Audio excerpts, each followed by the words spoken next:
So divine command theorists are, of course, aware of these objections, and they know the history of sacred texts and also what some people have done in the name of religion. And they don't think of this as a devastating blow against their view. One of the reasons is because they think, look, we're not talking about the Homeric gods, we're not talking about the kind of Vedic gods or some of these other gods from a polytheistic tradition that really do look kind of morally dubious. And maybe there's a way of interpreting the kind of Judeo-Christian Islamic texts so as to make the orders of the God represented in those texts look not quite so morally questionable. So there's all this debate about that kind of stuff.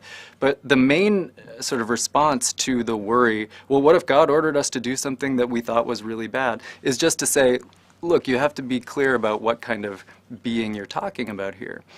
If it's a sort of mediocre deity whose moral principles we're questioning, then of course there's a real worry for divine command theory. But the thought would be, God, by definition, is the most perfect being that has all the best features, and so God is going to be perfectly good, perfectly benevolent, perfectly knowledgeable, perfectly strong, omnipotent.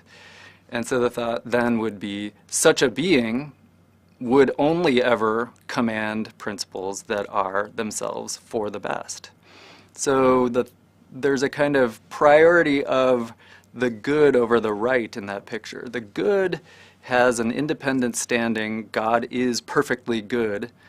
And we can then think of God's perfect essential goodness as guaranteeing, in a way, that he or she will only ever order something that is right and promotes the good.